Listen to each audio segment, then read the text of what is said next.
여러분 안녕하십니까? 여수 MBC 뉴스데스크입니다. 광주 전남 행정통합 논의가 빠른 속도로 진전되고 있습니다. 오늘은 관련 특별법의 초안이 처음으로 공개됐는데요.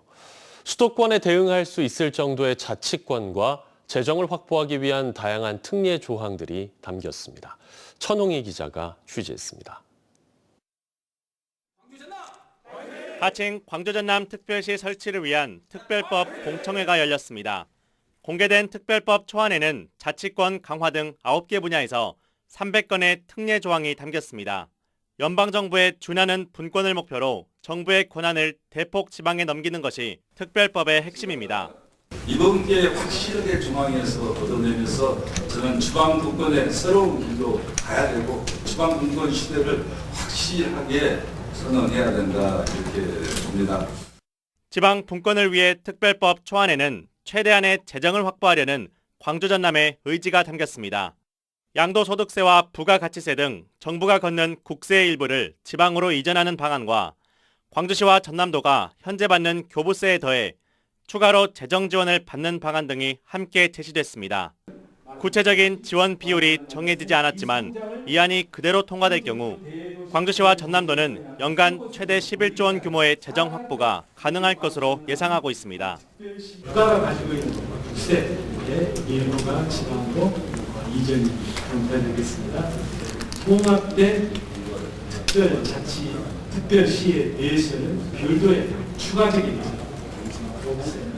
지원이 필요할 것입니다. 그러한 내용들을 지금 반영을 좀 시켜 놓았습니다.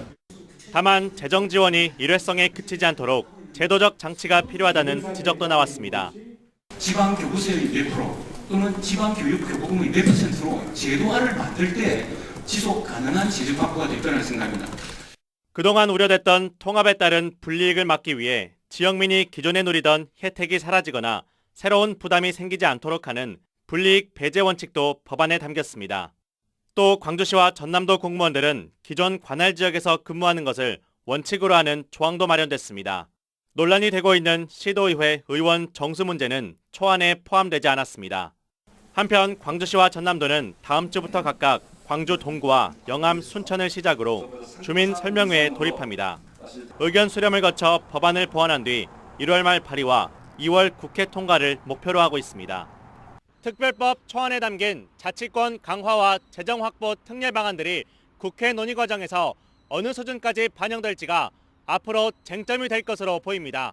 MBC 뉴스 천홍희입니다. 광주 전남 행정통합에 대한 도민 공청회가 오는 19일 영암군을 시작으로 22개 시군에서 열립니다. 공청회는 김영록 지사가 직접 행정통합에 대해 설명하고 현장에서 질의응답을 주고받는 형식으로 도민 누구나 사전 접수나 당일 현장 접수를 통해 참여할 수 있습니다. 전남도는 도 유튜브를 통해 공청회를 생중계할 예정으로 공청회에서 제시된 의견은 향후 정책 설계에 반영할 예정입니다.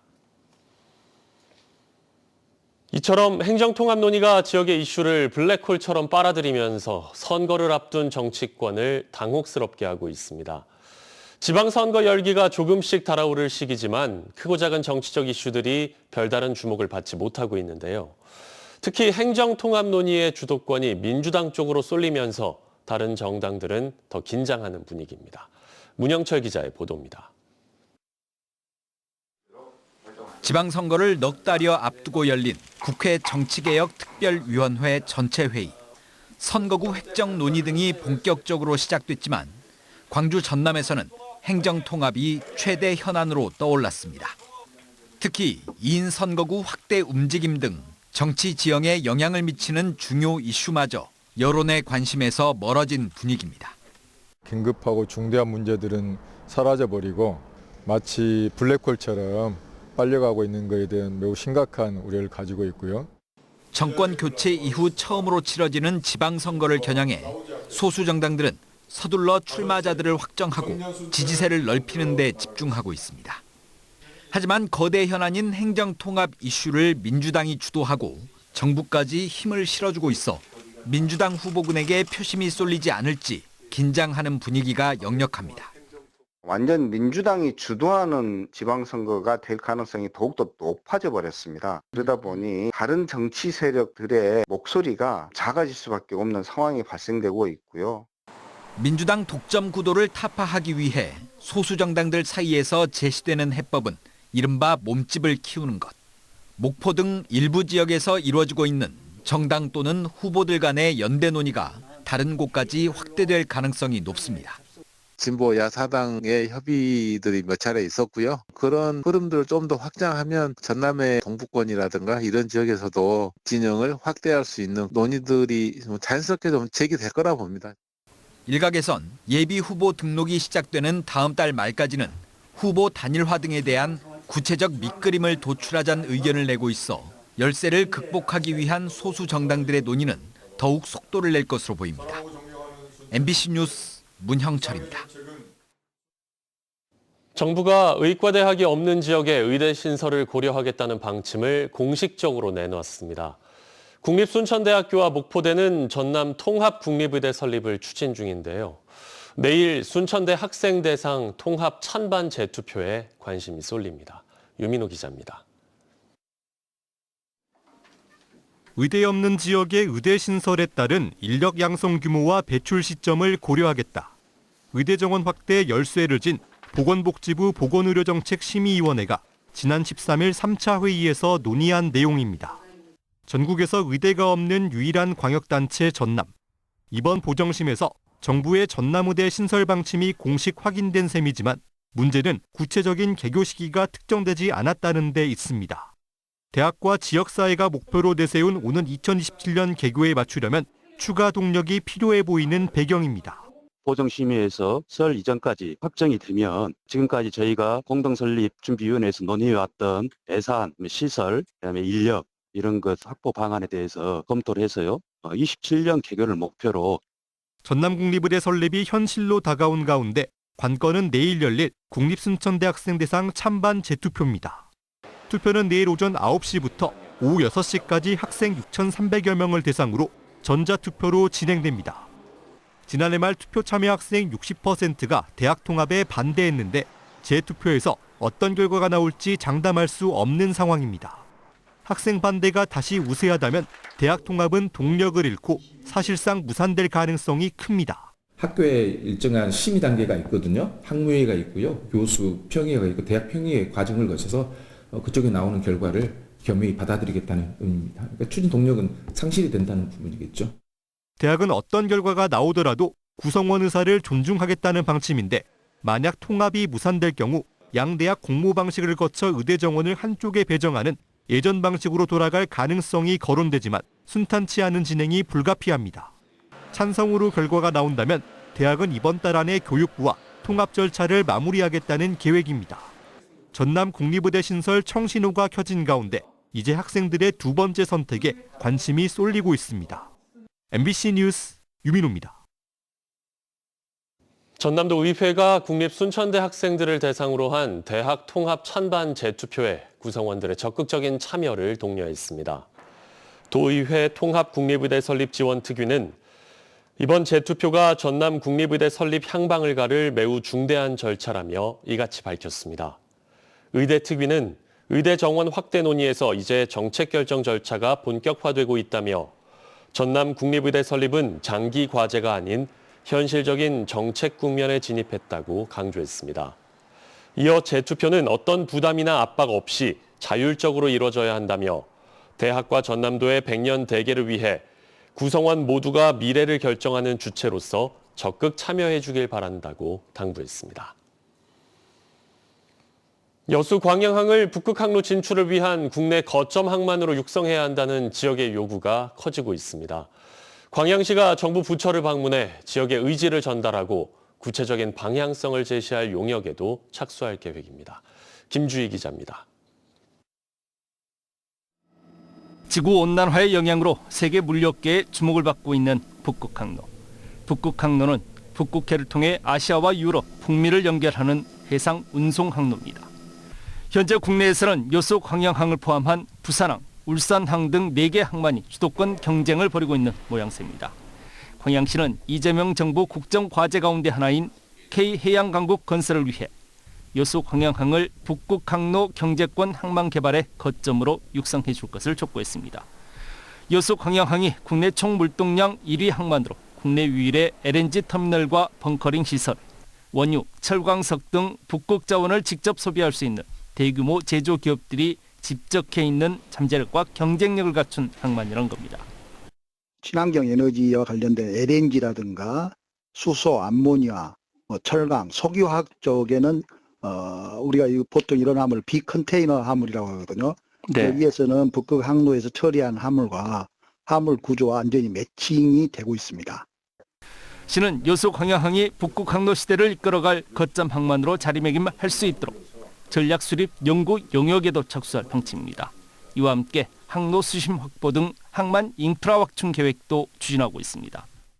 제품 부두 전면 항로 증심 준설 사업이 올해부터 기본 및 실시 설계 용역에 착수하며 컨테이너 부두 전면 항로 중심 준설 또한 타당성 검토가 추진될 예정으로 광양항의 항로 경쟁력을 한 단계 높이는 전환점을 맞이하고 있습니다.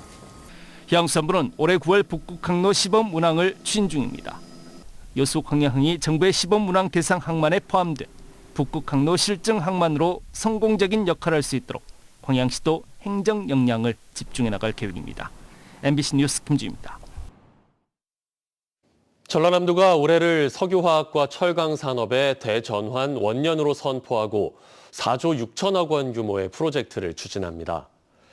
핵심은 산업 구조를 기존 범용 제품 중심에서 친환경과 AI, 고부가가치 중심으로 재편하는 것입니다.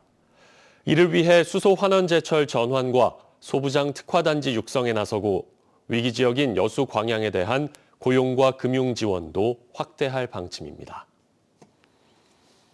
광양시의 한 야산에서 야생 멧돼지의 공격을 받은 60대 남성이 숨졌습니다. 광양경찰서는 지난 13일 오후 12시 20분 광양시 본강면의 한 야산에서 멧돼지의 습격을 받은 남성이 숨졌다고 밝혔습니다. 신고를 받고 출동한 소방당국은 남성을 병원으로 긴급 이송했지만 끝내 숨졌습니다. 경찰은 남성이 소지한 강목에서 다량의 혈흔과 멧돼지 털을 발견했고 어제부터 엽사를 동원해 사고 발생 인근 지역을 중심으로 멧돼지 포획 활동을 벌였다고 설명했습니다. 계속해서 희망 2026 나눔 캠페인에 성금 보내주신 분들입니다. 순천시 서면 나송 센트럴 카운티 아파트 주민 1동 150만 2,620원, 여수시 도시관리공사 임직원 1동 113만 원, 고흥군 금산면 오천 왕촌마을 주민 1동 106만 4천 원, 순천시 왕조 1동 명지장리 아파트 주민 1동 47만 6천 원, 시대아파트 103동 통장 30만 원, 108동 통장 20만 원, 월등면 주동마을 주민 1동 10만 원, 섬계마을 주민 1동 10만 원, 순천시 장천동 새마을 부녀에 15만 원, 주식회사 서시장 상인 회원 1동 30만 원, 여수 남산 여자경로당 회원 1동 10만 원, 여수 정형외과 간호사 및 환자 1동 11만 5,650원, 여수시 안산동 우미린 아파트 주민 1동 20만 원, 여수시 화양면 수문마을 주민 1동 10만 원, 청양마을 주민 1동 10만 원, 고흥군 금산면 신금마을 주민 1동 36만 4천 원, 연소마을 주민 1동 50만 원, 성치마을 주민 1동 43만 4천 원, 고흥군 금산면 용동마을 주민 1동 44만 8천 원, 입금마을 주민 1동 41만 3천 원, 연옥마을 주민 1동 36만 4천 원, 중동마을 주민 1동 21만 원, 신흥마을 주민 1동 49만 7천 원, 고흥군 금산면 신정마을 주민 1동 20만 원, 남전마을 주민 1동 24만 원, 홍연마을 주민 1동 30만 원, 어전 동촌마을 주민 1동 39만 원, 상촌마을 주민 1동 31만 5천 원, 고흥 이스크라 30만 원, 포두면 입금마을 주민 1동 31만 원, 당산마을 주민 1동 25만 원, 내초마을 주민 1동 40만 2천 원, 금사마을 주민 1동 7만 원. 성금을 보내주신 분들께 감사드립니다. 희망 2026 나눔 캠페인은 1월 말까지 접수합니다. 오늘 전남의 평년 기온이 10도가량 웃돌면서 포근한 날씨가 이어졌습니다. 내일 아침은 영하권으로 떨어지겠지만 낮에는 오늘처럼 큰 추위가 없겠습니다.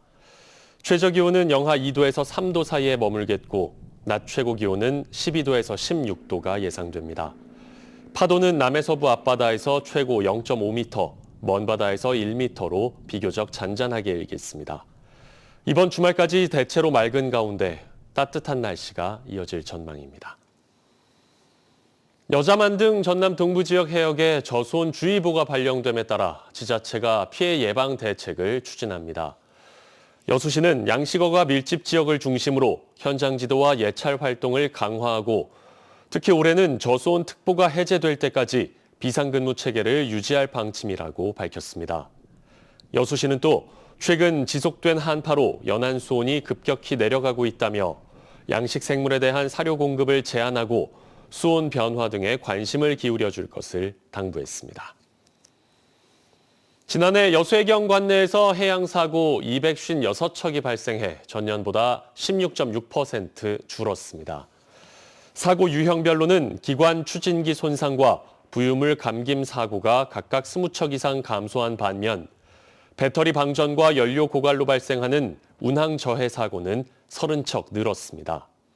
해경은 전체 사고 건수는 줄었지만 석영호 침몰 사고와 석유 제품 운반선 폭발 사고 등 인명피해가 발생한 해양 사고도 있었다며 사고 예방 활동을 지속적으로 추진하겠다고 밝혔습니다.